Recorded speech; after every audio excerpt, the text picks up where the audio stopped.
Vamos que vamos, meus amigos. Sejam bem-vindos ao ADEPAT Podcast. Hoje traremos um tema importantíssimo dentro da nossa atuação como patologistas, né, Sr. Marcos Grossi? Sim. Hoje vamos falar sobre vistoria cautelar de vizinhança com uma perita que já foi diretora do IBAP, a querida Regiane Berezovski. Perfeito. Acertei a pronúncia? Corretíssimo. Então, ela, juntamente com a Vanessa Pacola, escreveram esse livro aqui, que está na sua segunda edição, revisada e ampliada, certo? Perfeito. Seja bem-vinda, Regiane. Muito obrigada pelo convite, é um prazer estar aqui. Acho fundamental essa atuação de vocês. Eu acho que a gente está aqui para melhorar e para ajudar os colegas, né, naquilo que a gente já aprendeu, aquilo que a gente já passou, né? Eu acho que é a nossa obrigação repassar esse conhecimento para os colegas e aqueles que estão iniciando na profissão. Sensacional. Sabemos que é autora do livro referência na área, já na sua segunda edição, professora no tema, né? Acho que o único livro, que é sobre o tema, né? Desse porte, acho que é nessa linha, sim. né? Eu acho Importante. A atuação está em lançamento, acho que está em... Foi lançada a segunda edição no Cobreap. Olha só, então já está aí fresco, né? Novo aí, adquiram. Sabe que a Leude tem uma parceria com a ADEPAT, você membro da ADEPAT tem desconto na aquisição de livros para fomentar aí o estudo, a ampliação. Mas, Regiane, professora Regiane, quem é a professora Regiane? O que a gente pode conhecer um pouco mais, a sua história, a sua jornada, e que culminou aí nessa especialidade chamada vistoria de vizinhança? Sou formada há 40 anos, fiz a faculdade em Porto Alegre, sou originalmente gaúcha, mas há 40 anos resido em São Paulo, recebi o diploma, peguei a malinha e vim para parti para São Paulo. E estou nesse mercado desde então, né? Já atuei e atuo em obras, consultoria técnica e perícias. Então, esse casamento entre essas três janelas fazem com que o domínio, né, e a análise das anomalias e dos riscos, né, observados se tornem mais claros, né? A vistoria de vizinhança ela veio em decorrência das ações judiciais que se tinha durante a execução de uma obra lindeira. Tá. Isso em que ano, desculpa? É que foi esse começo, né? A gente está falando em 1991, 92, alguma coisa assim, quando o IBAP começou a se movimentar. Foi uma resposta para a sociedade, vamos chamar assim, para poder mitigar esses problemas. Sociedade em função também do acúmulo de ações judiciais. Entendi. Né? No momento em que você faz um laudo, né, ad perpetuum, que é um laudo de vistoria de vizinhança, você fotografa, você marca a situação daquele imóvel antes do início da obra. Por isso que se pede que esse laudo seja feito antes da demolição. Né? Aí você perpetua o estado dos imóveis lindeiros. Deu algum problema, né? Se vai direto para uma justiça com uma prova anterior, que não existia antes. Você tinha o dano, então ficava aquela interrogação e por isso a demora dessas ações. O que veio primeiro, a trinca ou veio a obra? Né? Quem é responsável pelo quê? Né? E o laudo de vistoria de vizinhança veio para esclarecer e deixar claro, né, a responsabilidade, clara a responsabilidade, desculpe. E então isso agilizou muito todo o processo.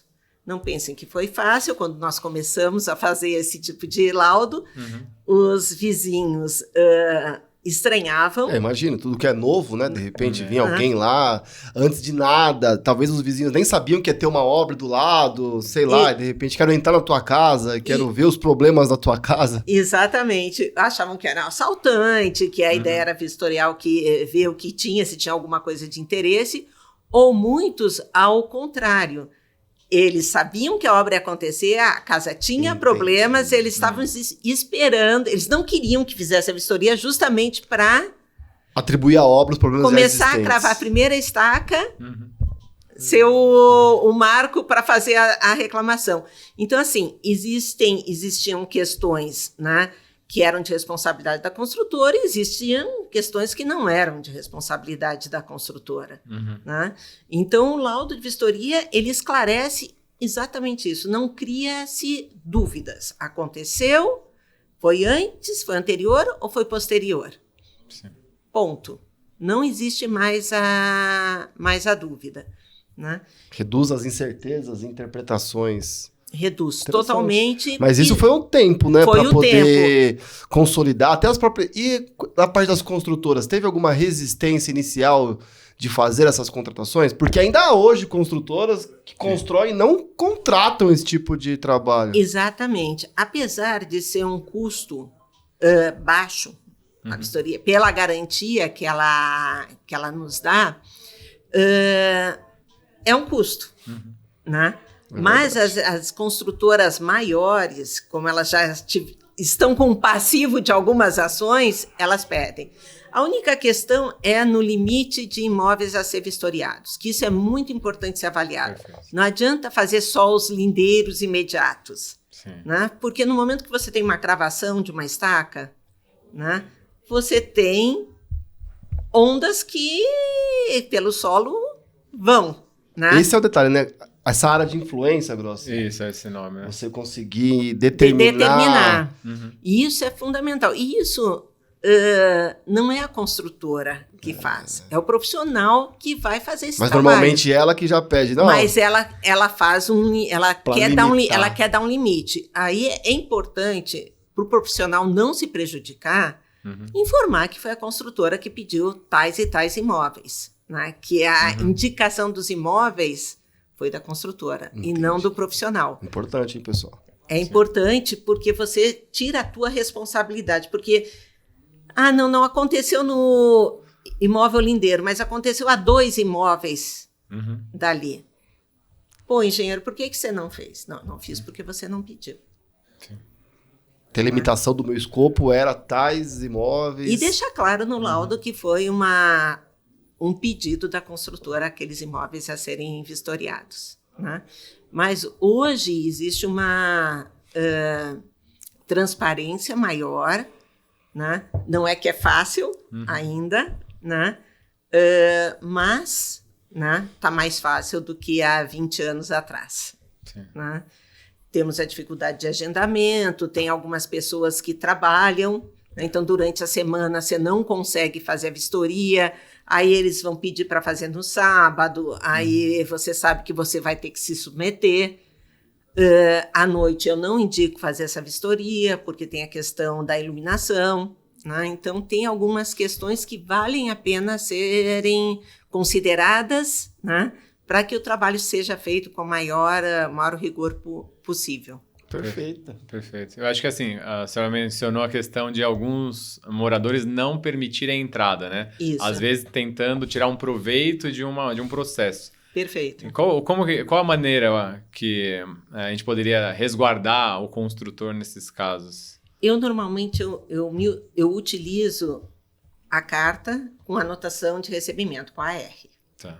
Notifica. Eu notifico, né? A pessoa... o correio tenta entregar, então você tem um documento que a pessoa tal recebeu. Né? Se às vezes, né, e acontece de ninguém requerer assinar, vai um telegrama. Ah, tá. Porque às vezes, né, a pessoa não atende, sabendo, às vezes. Sabendo, ela não quer receber, né? Aí vai um telegrama. Tá. E aí você anexa no laudo tanto o telegrama, né, quanto a R, que foi o correio teve ela como devolução, não recebimento. Né, com o endereço correto, enfim, para saber que o correio foi lá entregar. Tá, perfeito. Né, isso nos resguarda.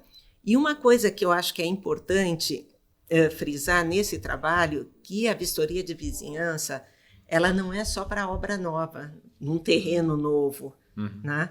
você vai fazer essa vistoria de vizinhança também numa reforma de um apartamento, de uma reforma de um conjunto, né? Porque você tem lindeiros, que é o andar de cima, o andar de baixo e os laterais, e a fachada, que é propriedade do condomínio. Verdade. Né? Que às vezes ocorrem danos. Então, o universo de aplicabilidade da vistoria de vizinhança não está só para obra nova. Está se falando também em reformas de unidades verticalizadas, obras de arte. Você tem uma ponte que vai ser construída, ela também precisa, né, fazer uma vistoria de vizinhança. Né? Então, tudo aquilo que vai impactar em lindeiros, né, seja eles no mesmo plano ou verticalizados, é fundamental que seja feito para garantia de ambas as partes. E se a gente entender isso com profundidade, numa vistoria de vizinhança, que é assim o termo que foi utilizado, né, nós realizamos um registro cautelar. Exatamente. Então, uma vistoria cautelar. Isso é para tudo, pessoal. Um exemplo, nós fazemos inspeção de fachadas. Então, eu sou contratado e eu contrato uma equipe de cordeiros profissionais que vão andar na cobertura, vão fazer as amarrações das cordas no sistema de ancoragem, vão descer nas fachadas. Antes de mais nada, que a gente gosta muito de dizer, a AMN, antes de mais nada, um registro cautelar. Por quê? Você vai ter uma equipe sua, você mesmo e sua equipe, subindo em telhado, subindo em platibanda, andando pelas escadas, utilizando uma área do condomínio que cedeu para você guardar os seus materiais. Depois que você está ali trabalhando, pode ter algum problema. E eu aprendi isso na marra. Porque uma equipe minha iria fazer uma lavagem de fachada. E nessa obra eu não fiz um registro cautelar tão adequado. Tiramos algumas fotos, mas não formalizei. Depois foi alegado que a nossa equipe tinha amassado o sistema de rufo com as cordas. Eu falei, olha, não, porque a gente seguiu certinho os requisitos e se você reparar, esses amassados estão até já com corrosão, então isso traz algum tempo. Mas aí discutir isso tecnicamente é complicado para um síndico, não tem nem com a maldade. O meu técnico de segurança, ele tinha feito um vídeo para poder mostrar o sistema de segurança e o treinamento com a equipe. Eu lembrei desse vídeo, peguei o vídeo, pausei, tirei um print, estava lá no vídeo todas as marcações já pré-existentes. É um registro que cautelar, resolve, exatamente. Que, usando os métodos, funciona, né? Sim. Em recuperação de fachadas, estamos aqui, esse podcast é um oferecimento da Serpol, que é uma das empresas que está aqui com a gente. 40 anos executando obras de fachadas, estruturas. O que te orienta? Antes de você fazer uma recuperação de fachada, faça registro cautelar das unidades dos apartamentos, principalmente na hora de fachada. Elevadores, inclusive, porque você sobe com material. Sobe com material. Perfeito. Você bate na fachada e se por dentro já te fissurado, cerâmica trincada, coisas desse tipo, né? Isso tudo pode acontecer. Então o universo do registro cautelar, do entendimento desse tipo de vistoria vai muito realmente além de uma construção de uma obra nova, né, meus amigos? Sim, com certeza. Inclusive, você falando em lavagem de fachada, como você lava com pressão, apesar de ser a pressão liberada pela norma técnica, infelizmente existem algumas unidades que têm infiltração pelas esquadrias, porque não tem contramarco, ou porque tem um espaço maior, e eles não entregam isso antes. Eles estão fazendo justamente para fazer uma recuperação. Aí, se você não vistoria essas unidades, aí vão dizer, estragou meu armário quando vocês lavaram. Olha, minha pintura era nova, olha aqui, ó. E não era. Sim. Então, a vistoria cautelar faz isso também. Então, a vistoria de vizinhança, ela vai te dar esse embasamento. Né? Então, é importantíssimo esse cuidado. Esse conhecimento, né? E esse conhecimento que a gente tem muito padronizado, vocês organizaram isso em forma de livro. Exatamente. De onde surgiu a ideia de escrever um livro? Quando é que foi? Como é que foi a experiência da primeira edição, assim?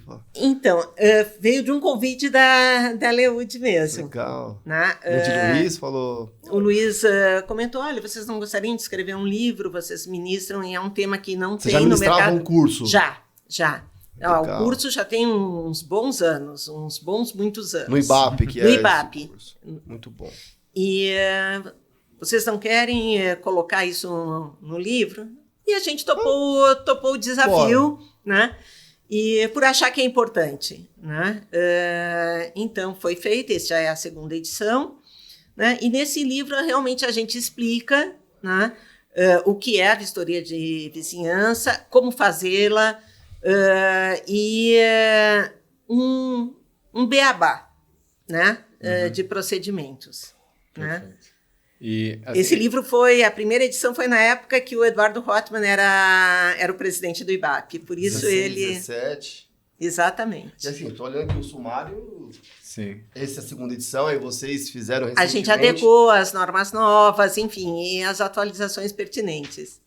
Isso que eu queria comentar. Eu tenho a primeira edição, daí quem tiver a primeira, o que tem a mais, assim, de tópicos? Atualização das normas. Normas técnicas. Normas técnicas. Legal, legal. Aí você pega aqui, ó, o que é vistoria de vizinhança, os níveis, como garantir a eficiência desse trabalho. Eu vi aqui uns temas muito interessantes, né? Os procedimentos todos, as etapas, orçamento, então, também auxiliar na composição do orçamento. Tem. Achei algumas coisas aqui muito bacanas. Noções básicas de fotografia, fundamental, é importante, né? Registro em cartório, diretrizes, o próprio laudo, definição de conflito, metodologia do trabalho. Muito bacana. Eu vi uma coisa aqui, medidas importantes quando ocorre reclamação de avaria decorrente da obra vizinha. Tá bem completo. Gostei bastante. Estudos de casos, tá? Métodos para documentação de evolução das avarias. Muito bom. Quando a gente começa a estudar a patologia, e nós estamos no universo de estudo, de ampliação de conhecimento, né, as noções básicas aí da engenharia diagnóstica, da patologia das construções, vai trazer que a vistoria, ela é basicamente uma vistoria focada em constatação. Nós não estamos aqui fazendo uma perícia para identificar causa, você não tem que dizer como é que conserta, quem é o culpado, origem, mecanismo. Então, aparentemente, vem aquela ideia de que é mais simples, porque é só constatar, é só olhar, tirar uma foto e colocar no papel. O que você falaria para alguém que diria isso para você? É só vistoria, é só tirar a foto, é só colocar no papel? E não é, né? Até fazendo em cima do que você falou, uma piada, né? Não é só tirar foto. Podem pedir para você trocar um corinho também, por achar, ou trocar uma lâmpada. Podem até te pedir por eles confundirem uma coisa com... Já que a senhora é engenheira e está aqui, a senhora sabe trocar um corinho? Eu não consigo subir na escada, pode trocar. Acontece, se preparem que acontece. E vocês vão conhecer vários cachorros também, e gatos, porque eles adoram acompanhar a vistoria. Mas a fotografia, tem que se pensar que a fotografia é a base do laudo. E ela tem que ter um rigor extremo. Então, o que eu indico? Você vai entrar num espaço, a primeira coisa é tirar a fotografia mais ampla de todas as paredes, teto e piso. Achou uma fissura. Você vai dando zoom e ampliando essa fissura. Né? Por quê? Porque eu preciso localizar exatamente onde está essa fissura. A gente marca o início e o fim dessa fissura na foto. Né? Porque se ela é pré-existente, ela está lá. Se ela aumentou, ela está dinâmica. Perfeito. Né? Inclusive, para o teu cliente, que normalmente é a construtora, é importante ela receber essa informação, porque se ele tem um lindeiro frágil, ele vai tomar cuidado. Vou contar um caso para vocês que é importante. Eu tinha num lindeiro, né, uma caixa d'água elevada, com uma estrutura frágil. E ela estava na divisa. Ela estava no recuo de fundos, né, onde ele ia cravar uma estaca. Né? Então, assim, quando eu já vejo uma situação assim, eu já aviso a construtora até antes de entregar o laudo, porque o laudo tem um período para ser entregue e ele não é pequeno. Tome cuidado, porque você tem um reservatório ali que ele vai abaixo. Sim. Então, já... Chama a atenção, né? Porque a construtora vai receber vários relatórios com várias páginas. Então, no Não vai ler. no momento da vistoria, eu já aviso. Você tem uma situação de risco. Para ele já escorar, já tomar as devidas providências para que ele não tenha problema. Quando você tem uma construção lindeira também, que ela está em risco, né? Também aviso, ela já tem fissuras, já não é fissura, ela já tem trinca, ela tem rachadura, ela tem recalque. Cuidado. Né? Então, eu já comunico. Aí você vai perguntar, você já foi fazer alguma vistoria que dava medo de entrar na construção? Já, não entre. Se você entrou e viu, observou que ela está já numa situação... Risco iminente de colapso. De risco de colapso, não entre. Fotografe aquilo que você já fez você concluir que estava nessa situação e registra. Muito bom, muito bom. Né? Não se arrisque, né? Não se arrisque. E é muito importante, não é só trincas e fissuras. Observem também muito a questão hidráulica, a questão elétrica, porque se acontecer um sinistro por uma questão elétrica, né, de uma ligação precária, eles podem alegar que foi a construtora. Faz sentido. Né?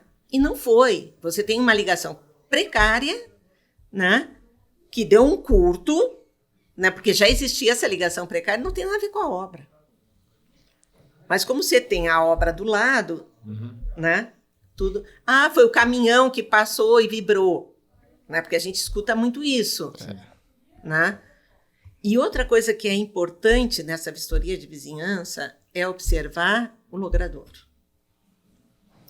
Antes da obra. Fotografe bem o logrador, fotografe bem as guias, porque a gente tem uma outra questão que é lindeira a obra, que é o saneamento. É a infraestrutura básica que se tem. Está passando uma rede de água, de esgoto e outras redes também. Perfeito. Sim. Não são só edificações, são lindeiras a obra, né? Sistema viário, pavimentação. Exatamente. Então, considere isso. Né? É fundamental que isso seja... Então, não é só uma simples fotografia. Já muda um pouco o aspecto, né? Apesar da fotografia ser o ponto alto no sentido do registro. Do registro. Ela significa o registro e é isso que vai ser levado em consideração. Isso que vai ser analisado anos depois. Anos depois. Se você não registrou certo... Você perdeu, né, o nexo causal. Perdendo o nexo. Ah, bem essa foto eu não tirei. Quando a gente começou a fazer esse trabalho, a gente fazia fotos só das anomalias e falhas constatadas. Aí aparecia em outro lugar. Ah, não, mas você esqueceu de tirar essa foto. Então, por isso, hoje, não é assim. Sim, hoje, você faz daquilo que é saudável e aquilo que não é saudável. Se está 100% saudável, você fotografa tudo. Perfeito. Não esqueça nada. Beiral, telhado, tudo. Tudo. E até uma proteção para o profissional que está fazendo o trabalho. E aí você passa segurança para o dono do imóvel e passa segurança para a construtora. Você tem uma documentação rica e completa. Porque nem sempre é a construtora que te contrata. Às vezes quem te contrata é o proprietário do imóvel lindeiro. Sim. E alguns fazem isso, né? Eu vejo até fazendo isso até próprio condomínios. Sim. Então, você tem ali um condomínio, um prédio, vai ter uma obra do lado. Essa obra manda alguém para fazer a vistoria de vizinhança e o próprio condomínio... Ele faz o seu próprio relatório, a sua própria constatação para estar mais preservado possível. Exatamente. Então, olha só, esse universo de trabalho, a gente pode... vender, porque a gente fala que a DEPAT são 3 pilares, né? Networking, educação e empreendedorismo. Então, networking, as nossas conexões, estarmos aqui, nos conhecermos, isso é de fundamental importância e para mim, já faz todo sentido. Educação, aprender construir a nossa história através do estudo, né, conhecimento técnico, e também precisamos vender, né? Empreendedorismo. Precisamos, para fazer o que a gente ama, alguém precisa contratar, pagar... Para a gente pagar nossas contas e termos tempo para fazer.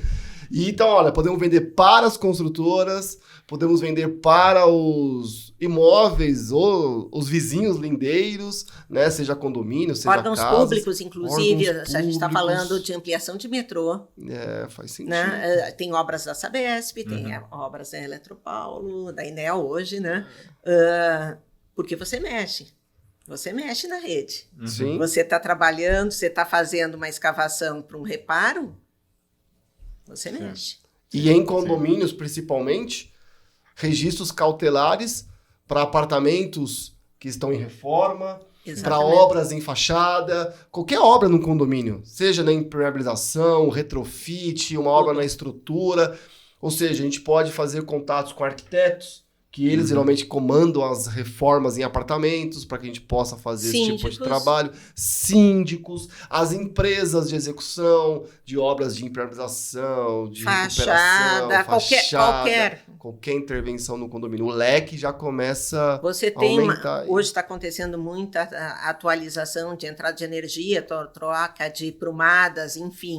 Tudo que você vai interferir... Individualização de água. Tudo que você vai interferir, que você vai, teoricamente, bater, que você... Merece um registro cautelar. Que pode usar a metodologia da vistoria, né, Grosso? Perfeito. Exatamente. E, assim, eu vou extrapolar pensando no cautelar, né? Mas serve até para locações, né? É um tipo de vistoria cautelar, né? Antes e depois da entrada da locação. Faz todo sentido. Aí é um laudo de auto perpétuum rei memoriam. Você faz isso, ele funciona da mesma forma. Isso, porque a gente está falando um tipo específico de laudo cautelar aqui, onde a gente vai ter um impacto decorrente de alguma ação construtiva, de reforma, manutenção. Mas o uso também é um impacto, né? Exato. Precisa ser feito o registro cautelar de antes e para entrega, isso é fundamental. Entrega. Isso é fundamental. Que não é tão, assim, normalmente não é feito por profissionais, né? Uma imobiliária que faz. E ele é frágil. Ele é frágil. Eu tenho feito muito laudo para início de locação e entrega, porque você precisa perpetuar. Principalmente em galpões, né? Onde o uso é um pouco mais bruto. Né? Então, é importante. Tem aqui algo que sempre me colocam muito, e eu gosto que explicam, que quando o cliente vem pedir para nós fazer um orçamento, algo do tipo, ele pede uma vistoria de vizinhança. Mas você vai ver no livro e vai ver todas as normas, enfim, todas as recomendações, que existem níveis. Muitas vezes o cliente não sabe, ele quer uma vistoria de vizinhança. E quais níveis que são e como escolher esse nível? Então, a gente tem 3 níveis de vistoria. A gente tem o nível 1, 2 e 3. Né? Vamos numerar dessa forma. Né? O nível 1 é o nível onde você vai fazer uma vistoria bem feita, registrando exatamente como a gente falou, mas quando você entra na unidade, né, você não toma nota dos acabamentos, você não toma nota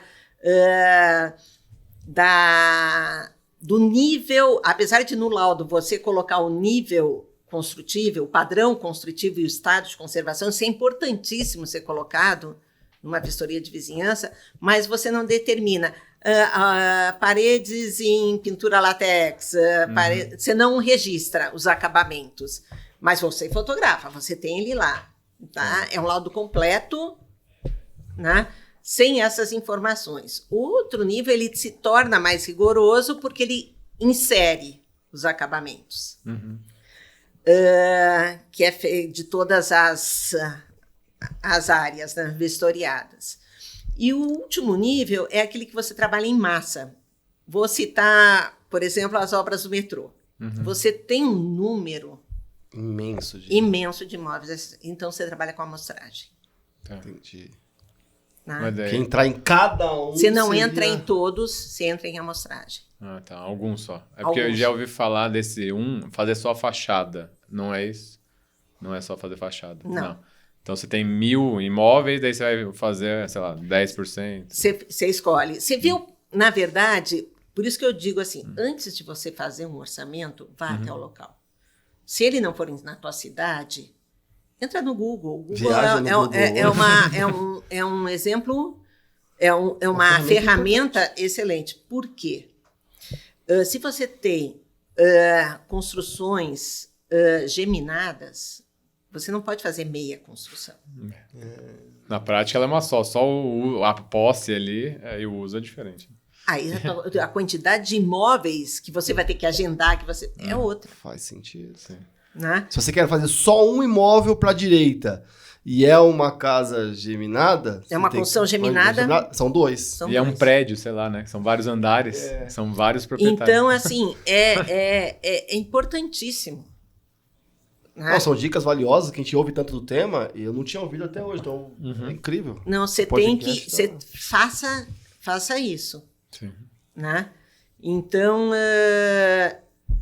é importante essa... Então, a escolha muito é feita até por pior cenário. Pelo pior cenário. Verifica ali as dificuldades, escolhe aí uma quantidade amostral. Exatamente. Você vai numa região, né, onde você está na beira de um brejo, a tua amostragem cresce.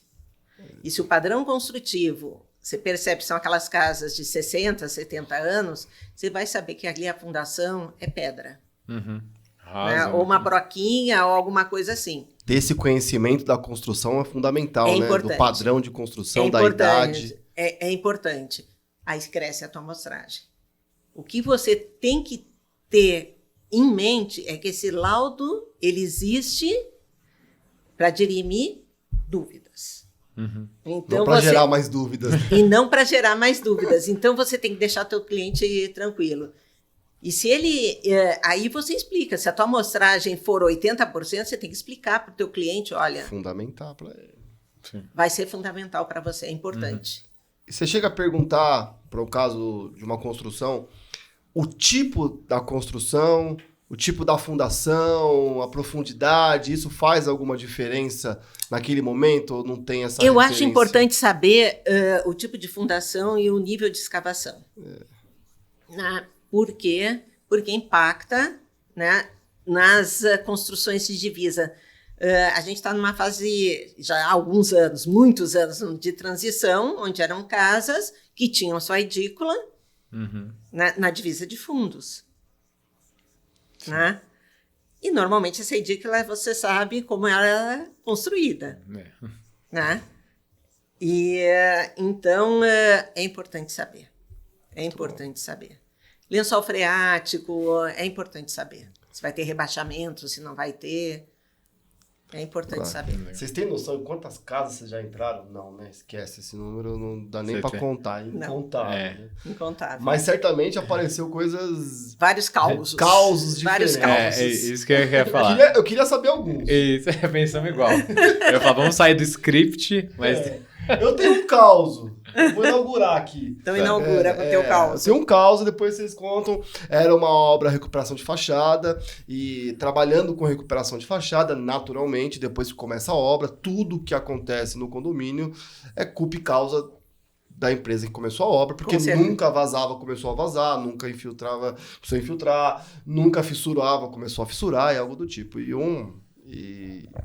E uma proprietária de um apartamento me ligou muito brava, mandou ir lá, muito, muito brava, que tinha fissurado a cerâmica do banheiro dela, da fachada, e que ela tinha acabado de trocar e tudo mais, aquela coisa. A gente tem algumas formas de lidar, né? Às vezes a pessoa não é contra a gente, ela tá... querendo resolver o problema dela. Não, e ela quer resolver outros problemas, não é esse. E aí ela desconta, extravasa, então a gente ouve, leva pro pessoal... Vou aí fazer a vistoria. Quando eu fui lá, fui chegando mais perto, identifiquei. Não era uma fissura, era um fio de cabelo. Ai, meu Deus. Só como ele estava bem no canto da janela, esticado assim, ó, tinha da porta do banheiro, parecia uma fissura. Quando eu fui entrando, eu tirei assim, e aí ela falou assim, e aí, como você vai resolver? Eu falei, já resolvi. Tratamento imediato.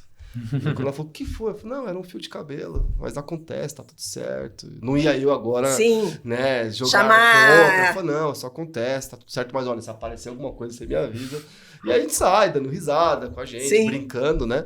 Que isso acontece, que a pessoa tá tão no estresse, no limite do estresse, que ela não vai lá ver se tem cara de fissura, tem jeito de fissura, e tem alguém batendo na minha fachada do lado externo, é uma fissura. Então foi um caos aí que veio na minha mente. Legal. Não sei, nossa, pra aquecer. O que eu me lembro, tava tentando pensar aqui, mas foi Cachorro com a Natália. não é engraçado, mas é até uma coisa para as pessoas se atentarem, né? Um risco que a gente pode correr, porque a gente não sabe quem tá morando ali no imóvel, né? Então, você teria que ter algum meio de estar protegido ali para entrar também no imóvel. Agora lembrei de um caso da minha equipe, mas eu mesmo estava fazendo a vistoria e a casa por fora estava muito caindo aos pedaços, né? Tava bem degradada. E quando eu toquei a campainha, uma pessoa meio que olhou pela janela assim, e daí acho que me achou com uma cara amistosa, veio me receber. Daí eu comentei, a gente vai fazer uma obra aqui, você pode me deixar entrar, né? Para poder entrar o imóvel no seguro da obra, não sei o quê. Daí a pessoa não falava muito, nem falava acho, português direito, permitiu eu entrar.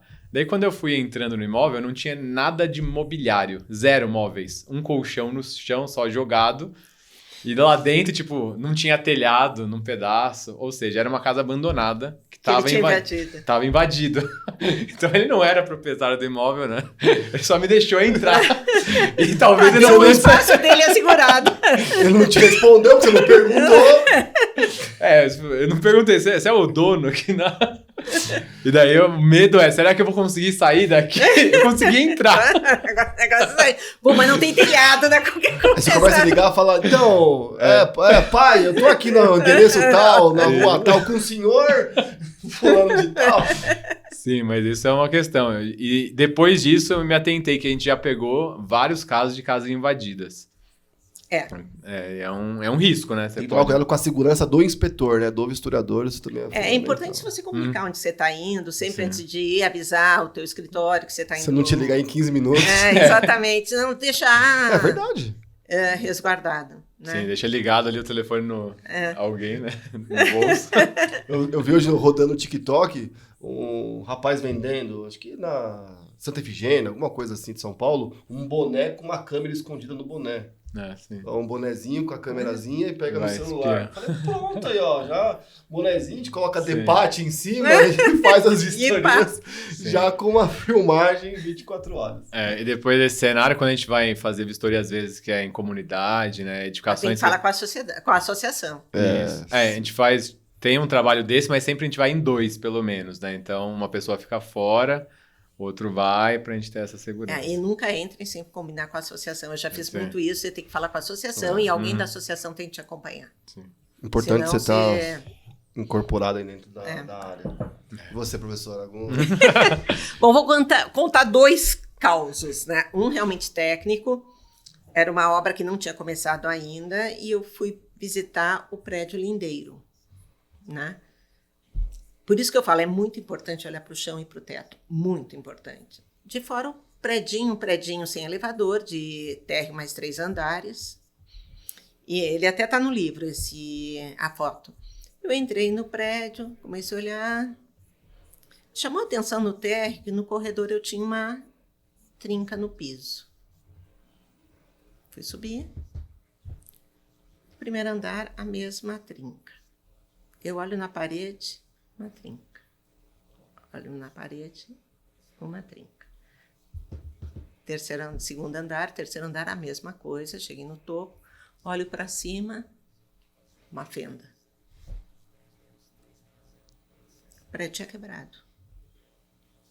O prédio fez uma junta de dilatação. Era um prédio comprido, que não tinha junta de dilatação original, um prédio antigo. Criou a junta. Eles estavam esperando a primeira batida de estaca para dizer que o prédio tinha sido danificado pela batida. Então, assim, eu sempre falo, é muito importante estar atento na vistoria. Essa vistoria de vizinhança saiu de graça. Saiu de graça. Muito de graça. Saiu de graça. Então, é isso, assim, eu uso esse exemplo porque é muito importante. Né? Tive um outro caso, que não foi em São Paulo, que a proprietária era lindeira, o imóvel lindeira, ela não queria deixar eu entrar. Ela disse que tinha cachorros bravos, enfim, e ela tinha mesmo, mas não teve problema. Como eu tinha que fazer o prédio da frente, eu olhei de cima, né? É importante usar uma máquina que tem um zoom legal, né? E eu observei, né, que a casa tinha um recalque, porque tinha um recuo lateral, então dava para enxergar pelo zoom da máquina que tinha um recalque. Por isso que ela não estava deixando entrar. Então, é importante estar muito atento naquilo que você precisa ver, né? E agora um caso como o de vocês, né, tragicômico. Fui fazer uma vistoria de vizinhança aqui em São Paulo, feliz da vida, a pessoa que me atendeu muito simpática, estava me acompanhando. Fui no último quarto para fazer a vistoria e eu vi que um gato me acompanhava, um gato preto ainda por cima, me acompanhava. Quando entrei no último quarto, esse gato veio por trás, pegou a minha perna e fez assim, me mordeu. Eu nunca tinha sido mordida por um gato na minha vida. A pessoa ficou, ai, desculpe, é que você entrou no quarto dele. Né? E ele, como ele era de rua, como se fosse... Daí ela me pergunta, você tem antitetânica? Aí eu descobri que ela era médica, trabalhava com esse tipo de problema. Você vai direto no Emílio Ribas, se você não tem, vai tomar uma antitetânica, porque ele era de rua, né? Ele está com todas as vacinas, mas a mordida do gato, mesmo vacinado, fica na saliva. Né? Eu não tinha antitetânica. Depois de tantos anos, eu sempre tive medo de tomar antitetânica. Né? Aí fui direto. Vai impulsionado. Aí eu fui direto. Né? Fui direto para o Emílio Ribas tomar antitetânica. Então, assim, perguntem, quando vocês forem fazer uma vistoria, se o último quarto não é a residência de um gato preto. Né? Porque os bichos ficam à nossa volta. Faz sentido. E ele se sentiu ameaçado, porque eu entrei no quarto dele. Ele veio por trás e deixa a vacinação em dia, né? E deixa a vacinação em dia. Antitetânica. Porque acontece. É comum. Cachorros a gente sabe, né? Porque a gente vai fazendo uma vistoria, quando você vai fazer a última, né? O cachorro já descobriu que você passou em todas as casas, já visitou todos os amiguinhos dele. É verdade. E os cheiros também podem chamar atenção. Né? Incrível. Falou em vistoria de vizinhança, falamos aqui então depois desses causos, que a vistoria... o grande ponto da vistoria é a constatação. E eu trago muito isso para nossas aulas, um grande patologista, a gente, às vezes, a patologia já quer tratar da causa, da origem, do mecanismo, do tratamento, e nós procuramos treinar muitos novos profissionais, nós criamos um curso, professora, chamado VAI. Vai. Entendeu? Não, eu acho que é muito importante. A gente forma e vai. Vai vistoriador e assistente de inspeção. São os novos profissionais que têm atuado no mercado da patologia, começando aí o processo, e ainda não vai ter a experiência para assinar um grande projeto, para assumir grandes responsabilidades de inspeção, diagnóstico. Como que atua? Fazendo parte da equipe. Exatamente, vai aprender. Da professora Rejane, do Grossi, nossa aqui. Então como que a gente faz? Nós criamos um curso para ajudá-los à formação no início. A conhecer, fazer uma boa vistoria, fazer uma assistência de inspeção, tem lá um inspetor, então você dá lá uma assistência, o tipo de equipamento, fazendo os registros, organizando os equipamentos, nesse nível que muitas vezes a gente precisa de equipe para fazermos o nosso trabalho. Né? Com certeza. E a gente gosta muito de falar da arte da constatação, que é saber observar e não apenas ver. Quantos poderiam ter ido lá nesse prédio e visto a trinca e não observado? Muitos. Então, a dica é, vistoria parece que é o primeiro degrau, parece que é só constatar, mas eu não sei falar porcentagem, mas grande parte do sucesso de uma inspeção e diagnóstico está numa boa vistoria de constatação. Com certeza. Eu só vou fazer um diagnóstico ou me aprofundar nos exames de algo que eu constate. Se eu não constatar, não vai partir para o próximo ponto. Não é verdade? Então, foquem em constatar, estudem, pratiquem, tenham atenção. E Que dica a professora daria para essa arte de observar e de constatar? Então, como você falou muito bem, é constatar. Constatar não é diagnosticar. Você não está fazendo uma perícia. Você está fazendo uma constatação. Sim. Né? Então, você tem que ir tranquilo. Você tem que saber, né, exatamente a finalidade do teu trabalho. Para que você está indo lá? Não é para ver a cor do sofá, não é para ver se... Bater papo com o vizinho. Bater papo com o vizinho ou brincar com o cachorro. Ser né? mordido pelo gato. Não é para isso. Você está indo... Você tem que amadurecer a finalidade desse laudo. Perfeito. Você tendo, né, consciência e o conhecimento do que é esse laudo e para que ele serve, você vai fazer uma boa vistoria. Você sempre pensa, quando você for fazer a vistoria, quem vai ler esse laudo. Né? E é isso que é importante. Uhum. Né? Porque um laudo frágil só vai te desabonar. Aí vai te dar problemas. Porque Sim. o teu cliente, Confio se ele no teu precisar trabalho.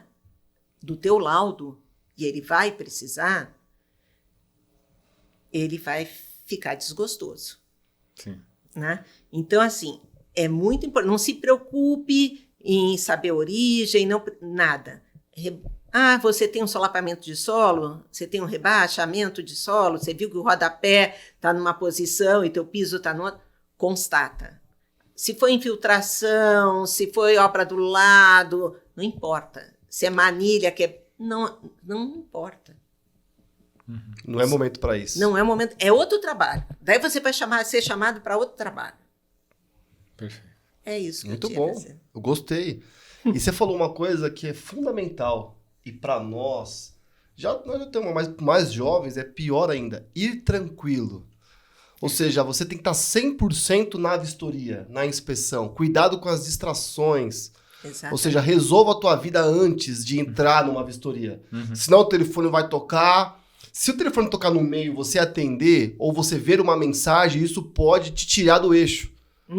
Uma bronca, alguém da família, uma discussão interna, externa, um pedido. Cuidado para você entrar. Daqui a pouco você está na rede social, daqui a pouco você está olhando um post, daqui a pouco você está no WhatsApp. Muitos nem gostam de fazer os registros com o celular, porque o celular é uma fonte de distração. Exatamente. Se você entra para tirar foto, você já vê o e-mail que recebeu e quando vê, você está em outra. Você caminhou, você saiu daquela sala e foi para outra. E aí a constatação, ela não é feita porque você não estava 100% ali. Então, ir tranquilo, gostei muito, ir tranquilo, né? Você respirar, resolver tua vida lá e saber que aquele momento da vistoria, da inspeção, não tem como fazer uma outra atividade cognitiva.